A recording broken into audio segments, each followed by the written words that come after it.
Olá, seja bem-vindo ao canal Palavra e Vida. Eu sou o pastor Silas Venâncio e neste canal você sempre encontrará uma palavra de vida ao seu coração. Então fique conosco, dê o seu joinha, inscreva-se no canal e ative as notificações. Assim sempre você estará recebendo uma palavra de vida ao seu coração.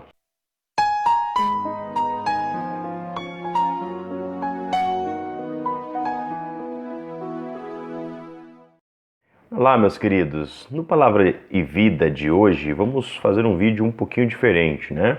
Sempre você está acostumado aqui no canal, um vídeo onde a gente pega um texto bíblico e ministra esse texto à sua vida. No entanto, nesses últimos tempos, com a crise política que nós estamos enfrentando e também a crise na saúde, troca de ministro, essas coisas todas, no último sábado, me chamou a atenção uma coisa muito interessante, né? Uma irmã aqui da cidade que tem um programa de rádio, né? Na rádio Escala FM, a irmã Val Barbosa, disse assim: olha, nós deveríamos, como pastores, como os evangélicos, gravar um posicionamento com relação à política. Então eu pensei em refletirmos um pouquinho nesse vídeo. Um posicionamento, o cristão e a política. Nesse tempo de crise, nesse tempo de troca de ministros, né? Nos últimos dias houve a troca do ministro da Justiça, outro ministro já foi trocado nesses últimos tempos também, o da Saúde, né? E às vezes a gente vê muitas pessoas aí se degradando, defendendo, um contra, outro a favor, e toda essa coisa. E qual o posicionamento do cristão, então, diante das crises políticas? Qual o posicionamento do cristão diante da política? Então eu quero elencar para você, de acordo com a palavra de Deus, alguns princípios que nós cristãos precisamos ter sempre em mente com relação à política, com relação às autoridades, com relação aos nossos governantes. Eu quero destacar que esse não é um vídeo político, que eu não estou aqui tomando partido nem de lado A, nem de lado B, mas estou fazendo uma análise teológica, uma análise com base nos textos bíblicos sobre como devemos proceder com relação à nossa vida civil. Sim, nós precisamos ter uma vida civil, atuante e exemplar, porque somos cristãos e conhecemos a verdade. Então eu quero destacar para você algumas coisas interessantes. A primeira delas é os princípios que nós temos para o relacionamento do cristão com a política, né? E eu quero destacar esses princípios lá com o texto do apóstolo Paulo em Romanos capítulo 13, do versículo 1 até o verso 7. São vários os ensinamentos que Paulo coloca ali naquele texto, né? E o primeiro deles, o primeiro princípio é que toda a autoridade constituída, seja o governo federal, estadual, municipal, em todas as esferas da federação, toda a autoridade, ela é constituída por Deus. É isso que nos diz Romanos 13, versículo 2. Nós precisamos estar sujeitos às autoridades, porque todas elas são constituídas por Deus. No decorrer do texto, o apóstolo Paulo vai dizer que elas são para o bem, para cuidar do bem-estar da sociedade. Mas o primeiro grande princípio é esse.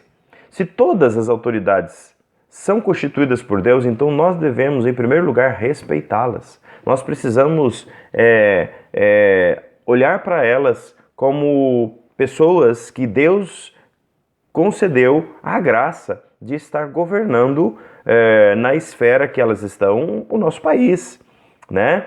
E alguém vai protestar e vai dizer assim: ah, mas tem governantes tão ruins e tal, como que a gente vai dizer que isso é uma autoridade que foi constituída por Deus, né? Alguém que não é da presença do Senhor e tal, como que a gente vai dizer, né? Olha, eu quero dizer o seguinte: toda a autoridade foi constituída por Deus de duas formas, de dois princípios. Ou pela vontade decretada de Deus, que é quando Deus conduz a história e coloca alguém ali que é do seu desejo, do seu interesse para cumprir um propósito específico que ele tenha para aquele povo, para aquela nação.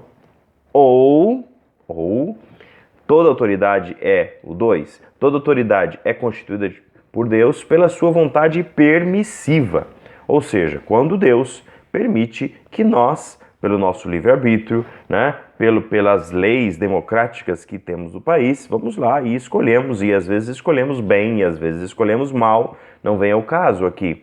Mas todas essas pessoas, seja pela vontade decretada de Deus, seja pela vontade permissiva de Deus, são autoridades constituídas, que Deus te constituiu sobre o seu povo. E nós precisamos, em primeiro lugar, entender isso, tá? Entender isso.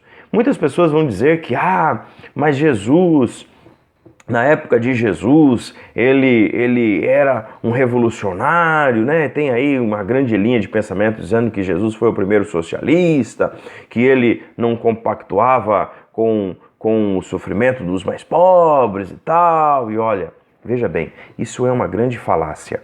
Tá? Se você abrir a sua Bíblia lá em João capítulo 19, versículo 11, você vai perceber que o que Jesus entendia por autoridade está exatamente de acordo com isto que Paulo está colocando aqui em Romanos 13. Jesus, quando estava lá sendo julgado por Pilatos, disse exatamente assim, o texto diz assim: Jesus respondeu: não terias nenhuma autoridade sobre mim se esta não te fosse dada dos céus. O que Jesus está querendo dizer com isso? Jesus está confirmando o poder que o governador Pôncio Pilatos tinha sobre a vida dele, como governante, né, da Judéia. E ele está entendendo então que aquela autoridade ali constituída era constituída por Deus para fazer e cumprir o propósito de Deus. E assim nós temos que crer que todos os homens que estão hoje no poder, que sejam eles presidentes, governadores, prefeitos, vereadores, deputados, senadores, são pessoas que Deus está constituindo para nos guiar civilmente. Isso revela que nós precisamos ter uma atitude de respeito. Não cabe ao cristão ficar aí batendo panelas, gritando fora fulano, fora ciclano, impeachment, não sei o que, é corrupto. Não, nós temos que ter uma atitude de respeito, porque estas pessoas, boas ou más, fazendo coisas certas ou erradas, é Deus permitindo que ela nos governe. Paulo vai continuar o texto falando sobre aqueles que se rebelam, né? E ele diz que nós não podemos nos rebelar, e essa deve ser a nossa conduta. Nós não podemos nos rebelar contra as autoridades.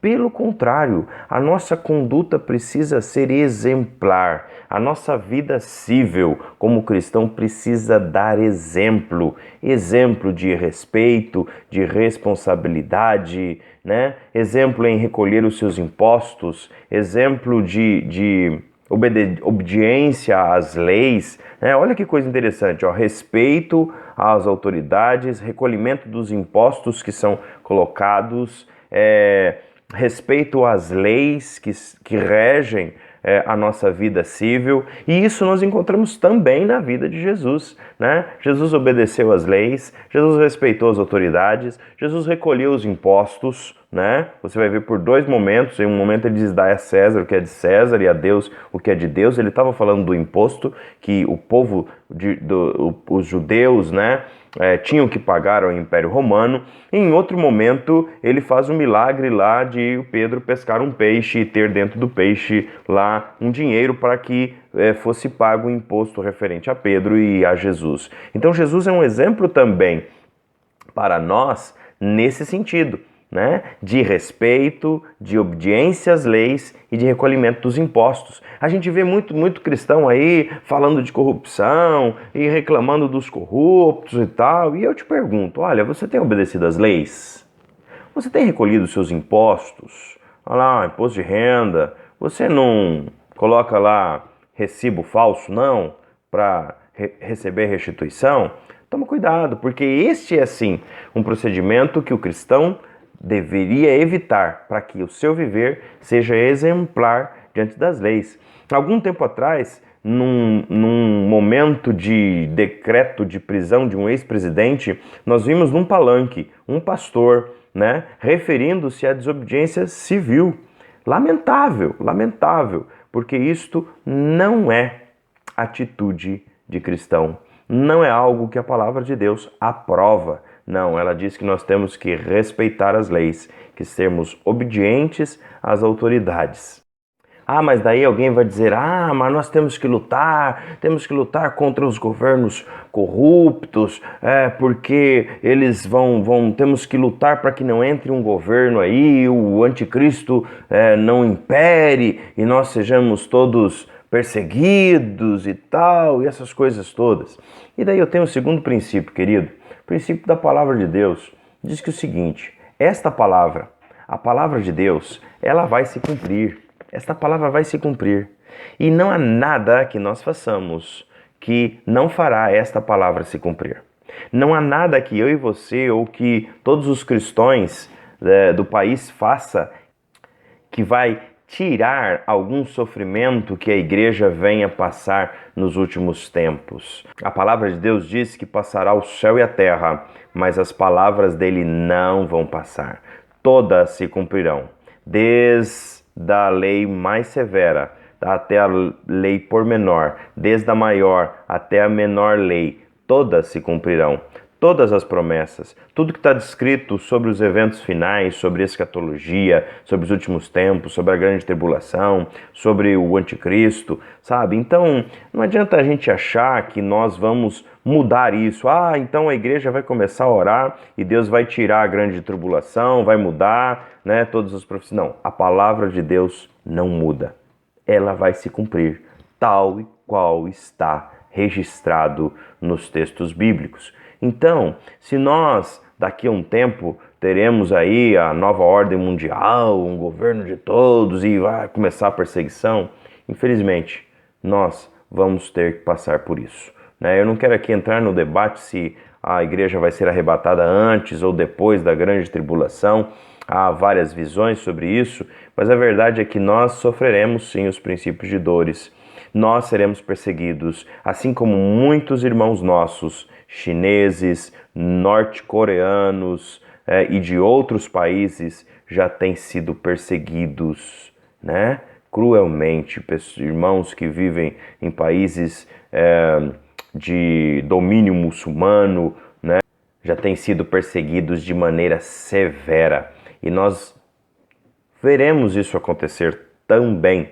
Então, o que nós temos que fazer então? Então, qual que é a nossa posição diante disso? Olha, se nós não podemos nos rebelar contra as autoridades, tal, qual que é a nossa posição quanto à política e quanto a esse tempo de crise? E eu quero separar para você pelo menos duas coisas importantes quanto à posição do cristão. A primeira delas é a posição de oração. Nós podemos sim fazer alguma coisa, nós podemos orar, nós podemos dobrar os nossos joelhos no chão e clamarmos ao Senhor para que Ele possa conduzir a nossa nação, para que Ele possa permitir que pessoas que favoreçam o reino de Deus estejam no controle, estejam no governo, sejam autoridades, né? Isso nós podemos fazer. A igreja precisa orar, a igreja precisa dobrar os seus joelhos, a igreja precisa buscar a presença do Senhor nesse tempo difícil. Nós encontramos vários textos bíblicos orientando que precisamos orar pelos nossos governantes, precisamos orar pelos reis, pelas autoridades, né? Isso é uma coisa natural, é uma coisa encontrada em vários textos do Novo Testamento, que nós precisamos orar por aqueles que nos governam, né? Então, esse é o primeiro passo do cristão, esse é o primeiro posicionamento, orar. Precisamos orar. E o segundo conselho eu quero fundamentar em dois textos bíblicos. O primeiro deles está lá na segunda carta do apóstolo Paulo ao jovem pastor Timóteo, capítulo 2, versículo 16. No versículo 15 ele diz assim, olha, procura apresentar-te a Deus aprovado, como obreiro, que não tem do que se envergonhar, que maneje bem a palavra da verdade. E no versículo 16 ele diz assim, evite as conversas inúteis e profanas, pois os que se dão a isto prosseguem cada vez mais para a iniquidade. Sabe o que o apóstolo Paulo está querendo aconselhar Timóteo? Olha, que não adianta você entrar em discussões inúteis, em discussões que não vão chegar a lugar nenhum. Ah, se o fulano é corrupto, se o outro não é, se Beltrano era culpado, se o outro não é, se é melhor esquerda ou direita, ou centro-esquerda ou centro-direita. São discussões que, na maioria das vezes, nunca terminam e acabam afastando as pessoas, acabam criando inimizades, acabam afastando as pessoas umas das outras e, consequentemente, afastando elas do Evangelho de Cristo. Então esse é o primeiro conselho. Olha, não adianta nós, como os cristãos, entrarmos nessas discussões e acabarmos nos irritando, né, pessoalmente e às vezes irritando alguém. São argumentos inacabáveis, né? E cada um vai ter a sua posição, vai defender a sua posição e não chegará em consenso nenhum. Segundo conselho, eu quero fundamentar lá num texto muito conhecido de Filipenses, capítulo 4, versículo 8. Esse texto é maravilhoso, sabe? Ao contrário de você ficar aí discutindo política e tal, e tentando defender um, defender o outro. Agora tá na época de tentar defender Bolsonaro ou tentar defender o Moro, né? Ou alguma outra coisa que você queira fazer. Olha, em vez de você cair nessas discussões inúteis, deixa eu te dar um conselho da palavra de Deus. O texto, versículo 8 de Filipenses, capítulo 4. O texto que diz exatamente assim: finalmente, irmãos, tudo o que for verdadeiro, tudo o que for nobre, tudo o que for correto, tudo o que for puro, tudo o que for amável, tudo o que for de boa fama, se houver algo de excelente ou digno de louvor, pensem nestas coisas. Sabe? O apóstolo Paulo está falando aqui para os filipenses assim, olha, em vez de vocês ficarem aí com tantas discussões, faça um filtro daquilo que você fala, daquilo que você pensa, daquilo que domina o seu falar no dia a dia. E essa é uma grande coisa que nós precisamos, como cristãos, fazer nesse tempo. Ao invés de nós ficarmos por aí estudando e tentando defender homens, nós precisamos voltar a falar do Evangelho de Cristo, da graça salvadora do Senhor Jesus. Sabe? Enquanto você fica por aí tentando falar sobre política, tentando se aventurar em angariar pessoas para o seu pensamento, você está perdendo a oportunidade de falar daquele que é a verdade, daquele que realmente tem as nossas vidas na mão dele. Você está perdendo a oportunidade de falar da graça, de falar do amor de Jesus, de falar daquilo que realmente importa, que é a vida eterna para além dessa vida, sabe? Então, eu quero te dar um conselho, querido, se é que você me permita dar um conselho. Olha, saia dessa de ficar aí defendendo um, defendendo o outro. Como eu disse, a posição do cristão precisa ser uma posição, entender que todas as autoridades são constituídas por Deus, viver de uma maneira respeitosa e não rebelde, cumprindo as suas obrigações cíveis, respeito, obediência à lei, pagamento dos impostos e estas coisas mais. E em contrapartida, fazer duas outras coisas que o cristão pode fazer: orar pelo nosso país. Segundo, falar da graça salvadora do Senhor Jesus, do reino eterno. Ok? Saia dessa história de que Jesus foi um revolucionário político. Não, ele não foi. Jesus não estava nem aí para o Império Romano, não estava preocupado com isso. Ele disse que o reino dele não era deste mundo, era um reino eterno. Em nenhum momento ele incentivou os seus discípulos ou os seus seguidores a se rebelar contra o Império Romano de maneira nenhuma. Pelo contrário, quando ele esteve diante de Pilatos, ele falou assim, olha, tudo bem, você é autoridade, sim, é verdade, só que você só é autoridade porque Deus está no controle de toda a história e Ele está no controle da nossa história, Ele está no controle da minha e da sua vida. Então, sossegue o seu coração, Não importa o que venha a acontecer, se sair o presidente, entrar o presidente, se tivermos outro impeachment, não importa o que vai acontecer. Deus está no controle de tudo. Deus está no controle da história. Amém. Que Deus te abençoe, meu querido. E se você gostou desse vídeo, deixa o seu joinha aí, comenta aqui faça os comentários aqui, veja se você concorda, se você discorda. Eu teria o prazer de responder você. Inscreva-se no canal se você não é inscrito ainda e ative as notificações. E que Deus te abençoe em o nome de Jesus.